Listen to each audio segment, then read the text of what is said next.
Alors bonjour tout le monde. Aujourd'hui, je veux parler d'un concept, qui concerne l'emplacement des effets. Alors j'ai pris une partition de batterie reggae ici que j'ai downloadé en waveform et puis je vais vous montrer trois possibilités. Une que vous connaissez déjà, donc si je veux mettre un effet sur la batterie, un effet de reverb, par exemple, je peux aller en mode Roomworks et puis créer un reverb. Disons, on va prendre le reverb style Arena pour faire la démonstration. On va prendre le pré-réglage, ce qu'on appelle en anglais un preset. Et puis, si je ramène ça, alors je vois ici que c'est Arena, c'est Roomworks. Dans Cubase, Roomworks désigne des grandeurs de pièces, donc ça crée de la réverbération, ce qu'on appelle du reverb en anglais. Si je le place ici, l'effet s'intègre à la piste numéro 1, est intégré directement dedans. L'autre option que j'ai, c'est d'utiliser la piste, ou pas la piste, la banque d'effets, pardon, 7 ou 8. Vous allez remarquer que la couleur est différente. 7 ou 8 signifie que l'effet est placé après le régleur de fréquence EQ, l'equalizer ici. Donc, je pourrais mettre mon effet Roomworks. Je vais aller chercher Arena. Comme ceci. Donc, je vais juste fermer l'EQ. OK. Alors là, j'ai deux choix. Si je travaille avec l'effet en position numéro 7, ça veut dire que le son de la batterie qui est ici, le son de la batterie va possiblement être modifié par un réglage EQ. Après le réglage EQ, tout ça va s'en aller dans l'effet de réverbération Arena. Le contraire, si je ferme ça, puis j'allume celui-là, on s'en va tout de suite on parle de la piste de batterie ici. On s'en va tout de suite dans l'effet Arena, puis après, on s'en va dans le réglage Equalizer. Donc, à vous de décider qu'est-ce qui est préférable. Ça vaudrait la peine de comparer les deux pour voir si c'est le même résultat. Donc, ce que je vous conseille de faire, c'est peut-être faire un réglage avec votre égalisateur de fréquence. Donc, manipuler un petit peu pour trouver une sonorité intéressante pour la batterie. Puis après ça, exporter votre produit avec l'effet qui est placé tout de suite après la piste et avant le EQ. Faites une autre version où vous allez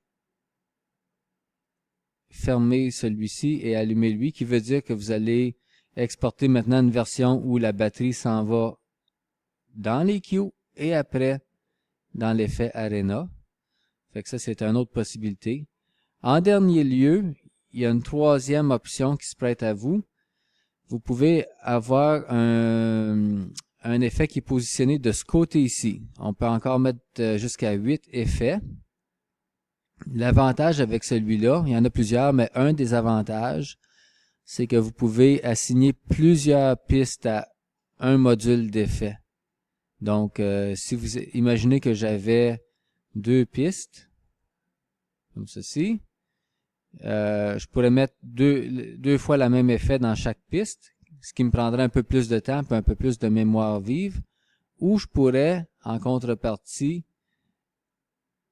assigner ces pistes-là à un bloc d'effet. Donc, la piste 1 et 2 pourraient être dirigées vers le bloc d'effet qui se trouve ici. On appelle ça une piste voix-effet. Pour créer ça, vous devez premièrement cliquer pour créer une piste qui s'appelle voix FX. Puis vous devez choisir un effet. On va continuer avec notre effet Roomworks. Et puis nous, on va trouver la configuration pour que ce soit Arena. Je pense qu'il faut que je la crée avant. Puis après ça, je peux aller chercher Arena. Donc maintenant, c'est fait. Alors si j'ouvre à nouveau une piste, là maintenant, je pourrais aller chercher le FX1 qui s'appelle RoomWorks SE. Et puis, je peux l'allumer. Puis, il faudrait que je mette son niveau à un réglage unitaire. Là, disons 0, ça c'est ni trop fort ni trop faible. C'est le point central. Si vous voulez que l'effet soit moins présent, vous allez aller dans les moins. Si vous voulez l'amplifier, vous allez aller dans les plus. Je vous recommande pas nécessairement ça. Par contre, je pense que on va se tenir au niveau unitaire qui est 0. Comme ça. Et puis là, vous pourriez à ce moment-là assigner la piste audio 1 qui est ici. Là, elle pourrait s'appeler drums. En fait, j'aurais dû l'appeler batterie ou drums. Puis là, vous pouvez assigner de cet effet-là à la piste drums. Donc, 3 emplacements pour gérer vos effets. Moi, je vous conseille de mettre les delays et puis les reverbs de ce côté-ci parce que si vous avez plusieurs voix qui vont utiliser ces effets-là, c'est préférable d'en avoir un effet global. Tandis que de ce côté-là, je mettrais plus les modulations qui concernent juste un instrument. Donc ici, on met des choses qui concernent plusieurs familles d'instruments ou plusieurs voix. Ici, c'est quand il y a quelque chose de spécifique à une piste. Puis là, c'est à vous de déterminer si vous préférez avoir l'effet avant l'EQ ou bien après le EQ. Donc, vous avez cette option-là dans les deux dernières banques ici, banque 7 et 8. Sinon, toutes les autres, 1, 2, 3, 4, 5, 6, c'est des effets qui sont pre-EQ, donc avant l'EQ. Ces deux-là, post-EQ, après l'EQ. J'espère que ça va vous aider à vous ouvrir les portes sur différentes options. Expérimentez, écoutez ce que ça donne comme résultat. C'est la meilleure façon de vous faire une opinion et puis de trouver ce qui marche pour vous.